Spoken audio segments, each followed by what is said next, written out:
बिस्मिल्लाहिर्रहमानिर्रहीम। Supreme court में मौजूद हैं।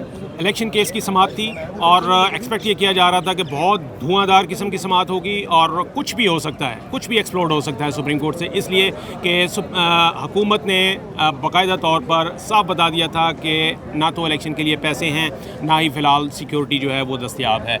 और यही हुक्मनामा था अदालत का कि आज यानी 27 तारीख को पैसे भी दिए जाएँ और जो 14 मई को इलेक्शन पंजाब असम्बली का इलेक्शन कराने के लिए हुक्मनामा है उस पर अमल किया जाए। आज लेकिन हुआ ये कि आज भी जो सियासी नुमाइंदा जमातों के वकला अदालत में मौजूद थे, उन्होंने मुज़ाकरात के अमल को ही फोकस रखा और यही कहा कि इसी बुनियाद पर मुज़ाकराती अमल को ही आगे बढ़ाया जाए, यही इस केस का हल होगा। और अदालत ने भी जो है वो पैसों से मुतालिक बात नहीं की, उन्होंने भी सिक्योरिटी से मुतालिक बात नहीं की, उन्होंने भी मुज़ाकराती अमल से मुतालिक ही दलाइल सुने और वहीं तक महदूद रहे। उसके बाद हुआ ये कि ये समाअत जो है वो मुलतवी कर दी गई और चीफ जस्टिस ने ये कहा कि हम आज की समाअत का अब मुनासिब हुक्मनामा जारी करेंगे। हमारे साथ मौजूद हैं असदुल्ला साहब, मेरे पुराने कोलीग हैं, मारूफ एंकर हैं। असद भाई ये बताइएगा कि आप मौजूद थे अंदर, वो आज की समाअत में ऐसा तो नहीं लगा कि जज जो हैं वो कोई एग्रेसिव मूड में होंगे और कोई धमाका खेज़ जो है वो आज की समाअत होगी?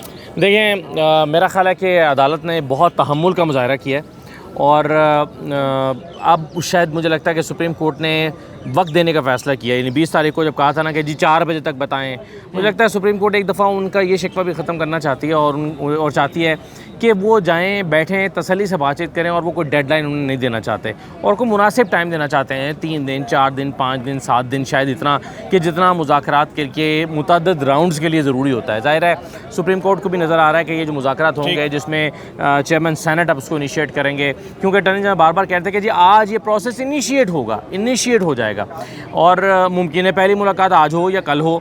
तो ऐसा लगता है कि अब ये चूँकि इस तरह की सिचुएशन है जिसमें 3, 4, 5 मुज़ाकरात के राउंड शायद दरकार होंगे, सुप्रीम कोर्ट को ये लगता है। और मेरा ख्याल है ज़हनी तौर पर सुप्रीम कोर्ट ने यह तस्लीम कर लिया है कि 14 मई को अब इंतखाबात तो नहीं हो सकते, इसलिए तमाम सियासी जमातों को इस पर कंसेंसस डेवलप करना चाहिए, मुज़ाकरात हों।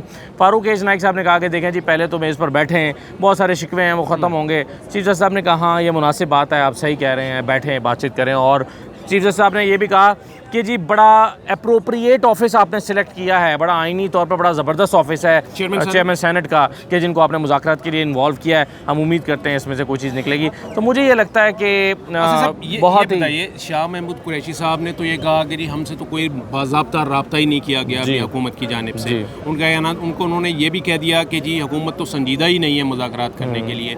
और एक बात और जो आपने महसूस की होगी कि आज देखिए जो पिछली समाअत पर तो बाकी तमाम जो नुमाइंदा पॉलिटिकल जो लीडरशिप थी वो यहाँ पर मौजूद थी। यहाँ पे अयाज सादिक आए हुए थे, साद रफ़ीक आए हुए थे, इसी तरीके से कमर ज़मान कायरा आए हुए थे। आज हुकूमती और PDM की जो जमातें हैं उनसे मुताल्लिक कोई नुमाइंदगी थी नहीं, तो ये लैक ऑफ सीरियसनेस नहीं देख रहे आप? अच्छा देखें, जब 20 तारीख वाली समाअत हुई थी ना, उस वक्त उन्होंने चीफ जस्टिस साहब ने जब ये कहा था ना कि जी आप आपस में मुज़ाकरात करें और मुज़ाकरात करके आप सबको आने की ज़रूरत नहीं है, अटॉर्नी जनरल साहब आ जाएँ, वो हमें बताएं कि क्या बातचीत हुई है। तो शायद वो इसलिए उस दिन वो 4 बजे भी वो लोग नहीं आए थे। मेरा ख़्याल है आज बुलाया भी नहीं गया था और आज आना भी नहीं था उन्होंने। लेकिन आप देखें 2-3 चीज़ें इंपॉर्टेंट हैं। अली ज़फ़र साहब ने कहा कि जी कोई डेडलाइन मुकर्रर करें, मुज़ाकरात जो है वो ओपन डेट के साथ नहीं हो सकते, तो उस पर चीफ जस्टिस साहब ने कोई जवाब नहीं दिया। फवाद चौधरी साहब ने कहा कि हमें बड़ी टेंशन है कि जी जो कॉन्स्टिट्यूशन है उसकी वॉयलेशन हो रही है और ये एक ऐसा प्रेसिडेंट सेट हो जाएगा जो आइंदा भी है। तो जी साहब ने कहा हाँ आपका ये नुक्ता ठीक है, लेकिन उस पर उन्होंने कुछ नहीं कहा। शाह महमूद कुरैशी साहब ने कहा कि जी हमें ये लग रहा है कि ये ताख़ीरी हरबे इस्तेमाल हो रहे हैं, तो चीफ जस्टिस साहब ने इस पर भी कुछ नहीं कहा। तो आप समझ रहे हैं, मैं अगर ये पूछना चाहूँ डायरेक्टली कि आप समझ रहे हैं कि अभी तक अदालत गुरेज़ का मुज़ाहरा कर रही है, रिस्ट्रेंट का मुज़ाहरा कर रही है या बैकफुट पर है? मेरा ख़्याल है कि रेस्टोरेंट का मुज़ाहरा कर रही है। ज़ाहिर है उसके नतीजे में बैकफुट पर आते हैं आप तो थोड़ा सा रेस्टोरेंट शो करते हैं ना, तो उसके लिए वो एक कदम पीछे तो हटना ही पड़ता है। लेकिन वो बाज़ दफ़ा कहते हैं कि आपको अगर दूर तक जाना है तो ज़रा पीछे से भाग के आना पड़ता है। ये भी हो सकता है क्योंकि कुछ हमारे आप जैसे ही कुछ जो है वो एनालिस्ट ये कह रहे थे कि ज़रूरी नहीं है कि जिस तरह की समाअत हुई है आज की उसी तरीके का ऑर्डर भी आए। ऑर्डर में कुछ नया भी हो सकता है, कुछ वलवला अंगेज़ खेज़ भी हो सकता है, कुछ धमाका खेज़ भी हो सकता अच्छा, वैसे मैं इससे इत्तफाक नहीं करता। उसकी वजह यह है कि मैंने टेम्परामेंट, मूड, जुमले, बातें सुनी है। देखें, आज चीफ साहब ने वो नहीं कहा जो 20 तारीख के समाज से उठते हुए कहा था कि देखें जनाब, फिर आप अगर ये नहीं करेंगे तो फिर हमारा 14 मई वाला ऑर्डर बरकरार है। ये उस दिन कहा था, आज नहीं कहा। आज एजाज़ुल हसन साहब और जस्टिस मुनीब अख्तर साहब ने एक जुमला और एक लफ्ज़ भी नहीं कहा पूरी समात में, एक जुमला भी नहीं कहा। हालांकि मुनीब अख्तर साहब ने उस दिन जाते हुए कहा था। मुझे आज का मूड देख के ये लग रहा है कि नहीं, जो अंदर हुआ है वही ऑर्डर आएगा और उसके मुताबिक मुझे ये लग रहा है कि एक मुनासिब टाइम दिया जाएगा मुज़ाकरात करने के लिए।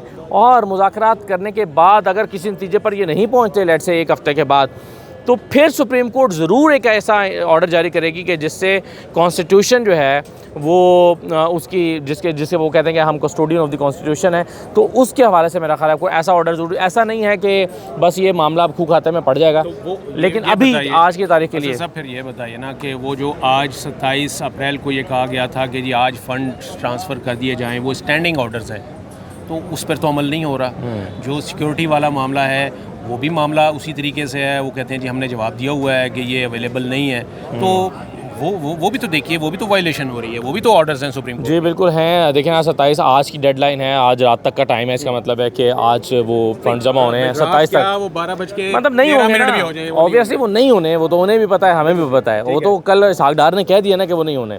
लेकिन वो मामला आज इसलिए टेकअप नहीं हो सकता था कि कॉन्स्टिट्यूशनली या अपने ऑर्डर में सुप्रीम कोर्ट ने आज तक का तो टाइम दिया हुआ है ना, आज तो नहीं पूछ सकते, तो पूछेंगे तो कल ही पूछेंगे। लेकिन ये दोनों चीज़ें मुझे बैक वक्त होते नज़र नहीं आ रही कि एक तरफ चीफ जस्टिस साहब कहें कि जी हम आपको टाइम दे रहे हैं मुज़ाकरात करने के लिए, अभी ऑर्डर आ जाएगा तो मुझे लगता है कुछ दिन का टाइम मिल जाएगा, और साथ ही वो ये कहें कि हाँ भाई पैसे क्यों नहीं जमा हुए, 14 को इलेक्शन है। तो ये दोनों चीज़ें वो साथ तो नहीं चला सकते। मेरा ख्याल है फिर उधर आज अगर तहम्मुल का मुजाहरा किया तो फिर उधर भी तहम्मुल का मुजाहरा करेंगे। बहुत बहुत शुक्रिया असद भाई, thank you very much, thank you very much. Asad साहब को आपने सुना जी, वो कहते हैं कि जिस किस्म की आज प्रोसीडिंग हुई है उससे लगता यही है कि ये जो है उसी तरीके से कोई मज़ीद वक्त जो है वो दिया जाएगा, कोई टाइम फ्रेम शायद मुकर्रर कर दिया जाएगा, और अभी मुज़ाकराती अमल को ही आगे बढ़ाने के लिए ये तमाम कोशिशें जो हैं वो उसी तरफ ही फोकस रहेंगी।